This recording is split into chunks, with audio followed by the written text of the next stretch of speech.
ابھی ہم سمجھیے کہ عصر کے بعد مطالعہ کر رہے تھے کتاب کا، اس میں ایک بہت اچھی بات جو نظر آئی وہ یہ کہ قرآن نے وضو کے جو فرائض ہیں اس کو ایک مرتبہ بیان کیا ہے، غسل کے جو فرائض ہیں اس کو ایک مرتبہ بیان کیا ہے، کون سے جانور حلال ہے حرام ہے اس کا ایک ہی مرتبہ تذکرہ کیا ہے۔ لیکن جب قرآن ان سب چیزوں کے بارے میں بتلا رہا ہے، اعمال کے تعلق سے، آخرت کے تعلق سے،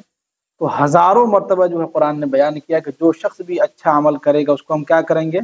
آخرت میں جو ہے جنت دیں گے، بار بار ریپیٹ کر رہا ہے۔ اس سے یہ سمجھ میں آتا ہے کہ جو مین جو چیز ہے جس کے بارے میں اللہ تعالی ہم سے پوچھیں گے وہ دو ہی چیزیں، ایک نماز، دوسرا بندوں کا حق۔ قرآن نے 3-4 جگہ پہ جو یتیموں کے مال کا جو ہے ناحق جو ہے کھانے سے منع کیا گیا ہے۔ قرآن نے جگہ جگہ پہ کہا کہ جس کا جو حق ہے اس کو دے دیجیے، آپ جو بھی اس کا جو وراثت میں حصہ ملتا ہے اس کو آپ دے دیجیے۔ لیکن قرآن نے جو اصول جو بیان کیا ہے، جو اسلام کا لا جو قانون ہے اس کو ایک ہی مرتبہ بیان کیا ہے کہ نماز کے اندر اتنے فرائض ہیں، وضو کے اندر اتنے فرائض ہیں، غسل کے اندر اتنے فرائض ہیں، اتنے یہ جانور جو ہے آپ کو کھانا ہے، یہ حرام ہے یہ حلال ہے، صرف ایک مرتبہ بیان کیا۔ لیکن جب قرآن ان سب چیزوں کے بارے میں بتلا آخرت کے تعلق سے اعمال کو کس طرح جو ہم کریں، ہم دن بھر جو اپنے اعمال کو کیسے درست رکھیں اور ہمارا دل کیسے صاف ہو، اس کے لیے قرآن نے ہزاروں مرتبہ سمجھے کہ کئی جگہ پہ قرآن نے اس کا تذکرہ کیا بار بار۔ اسی کو قرآن نے 27ویں پارے میں کہا کہ وَذَكِّرْ فَإِنَّ الذِّكْرَ، کہ آپ لوگوں کے سامنے بار بار جو ہے نصیحت کی باتیں آخرت کے تعلق سے، قیامت کے تعلق سے بار بار کرتے رہیے۔ تو اسی میں ایک جو مفتی صاحب کتاب لکھے ہیں اس میں انہوں نے یہ بھی کہا کہ کچھ لوگ ایسے ہوتے ہیں جو بار بار آپ کو ٹارچر کرتے رہتے ہیں کہ جو ہے آپ جو ہے جیسے کہ جو ہے نماز میں ٹانگ کیوں اتنا پھیلا لیے، آپ جو ہے رفع دن کیوں نہیں کرتے ہیں، آپ نماز کے بعد دعا کیوں مانگتے ہیں۔ یہ ساری چیزیں اگر کوئی آپ کو ٹارچر کر رہا ہے بار بار تو سمجھیے کہ فساد مچا رہا ہے۔ کیا ہے؟ اس لیے کہ حدیث کے اندر رفع دن کے بارے میں 1 یا 2 حدیث ملتی ہے، رفع دن نہ کرنے والے بھی صحابہ ہیں، اس کے بارے میں حدیث بھی ہے 1 یا 2 ہے، دعا مانگنے کے بھی جو ہے اس میں حدیث ہے ہی نہیں ہے۔ لیکن یہ ساری چیزیں جو ہے 1-2 مرتبہ بیان کیا گیا،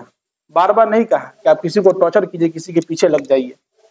اگر اس طرح کے لوگ اس طرح کے کام کر رہے ہیں تو سمجھیے کہ ولا فسادہ، یہ لوگ کیا کر رہے ہیں، زمین میں فساد مچا رہے ہیں، اور اللہ تعالیٰ کو فساد مچانے والے جو ہے پسند نہیں۔ اس لیے جو ہمیں سب سے زیادہ جو قرآن نے ترغیب دیا وہ یہ کہ جس کا جو حق ہے وہ کیا کریں، دے دیں، تاکہ کل قیامت کے دن ہم فری ہو جائیں اور دنیا کے اندر بھی ہم ٹینشن فری زندگی گزاریں۔ تو جو چیز جس کو قرآن نے بار بار بیان کیا اس پہ ہم عمل نہیں کر رہے ہیں، ہے کہ نہیں، اس کو کسی کو ٹارچر بھی نہیں کر رہے، چپ چاپ بیٹھے ہوئے ہیں۔ لیکن جس کو قرآن نے 1-2 مرتبہ بیان کیا اس کے پیچھے لوگ لگے ہوئے ہیں۔ حدیث نے جس چیز کو 1-2 مرتبہ بیان کیا اس کے پیچھے لگے ہوئے ہیں۔ منتخب احادیث میں آپ سنے ہوں گے کم سے کم 100 یا 50 جو ہزاروں حدیثیں ہیں جس میں اللہ کے نبی نے فرمایا کہ ایک مسلمان دوسرے مسلمان کے بھائی ہے، سب کا حق ادا کر۔ اکرام مسلم پورا ایک باب بیان کیا ہے، کیا کہتے ہیں رسول اللہ صاحب۔ لیکن جب جو اسلام کا جو قانون بیان کیا اس کو ایک ہی مرتبہ بیان کر دیا۔ تو ہمیں بھی اس پہ غور کرنا ہے کہ قرآن بار بار ہمیں آخرت کے تعلق سے کیوں بتلا رہا ہے۔ اس لیے کہ ہمارے زندگی کے اندر ہمارے ذہن میں یہ بات رہے کہ ہمیں موت آنی ہے، ہمیں ایک دن کیا کرنا ہے، مرنا ہے۔ کل قیامت میں اللہ تعالی ہم سے پوچھیں گے، ایک اللہ کا حق، دوسرا بندوں کا حق، بس 2 ہی چیزیں ہیں۔ اور یہاں پر بھی یہ ہوتا تھا کہ کفار و مشرکین جو ایمان لے آتے تھے وہ یہ سمجھتے تھے کہ صرف ہم ایمان لے آئے ہیں اور ہمارے اوپر جو کوئی مصیبتیں نہیں آئیں گی۔ نہیں، قرآن کہہ رہا ہے کہ اگر آپ ایمان لائے ہیں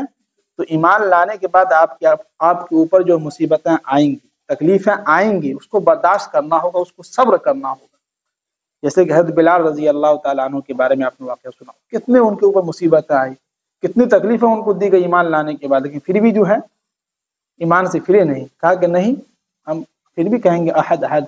اللہ ایک ہے، اللہ ایک ہے۔ اس لیے ہم اپنی زندگی کے اندر ہم یہ نہ سوچیں کہ ہم نماز والے ہیں، ہم نماز ادا کرتے ہیں، روزہ رکھتے ہیں، وقت پہ زکوٰۃ دیتے ہیں، سب کچھ کرتے ہیں، پھر بھی ہماری زندگی مصیبت کیوں آ رہی ہے۔ تو ہمیں گھبرانا نہیں ہے، صبر کرنا ہے۔ اور یہی تو ایمان والوں کی نشانی ہے، جو سچے پکے مسلمان جو مومن ہیں ان کے اوپر مصیبتیں آتی ہیں، یہ اس کی پہچان ہے کہ آپ پکے سچے مومن ہیں۔ اگر نہیں آ رہی ہے تو سمجھیے کہ مطلب ہے کہ اللہ آپ سے کیا ہے، ناراض ہے۔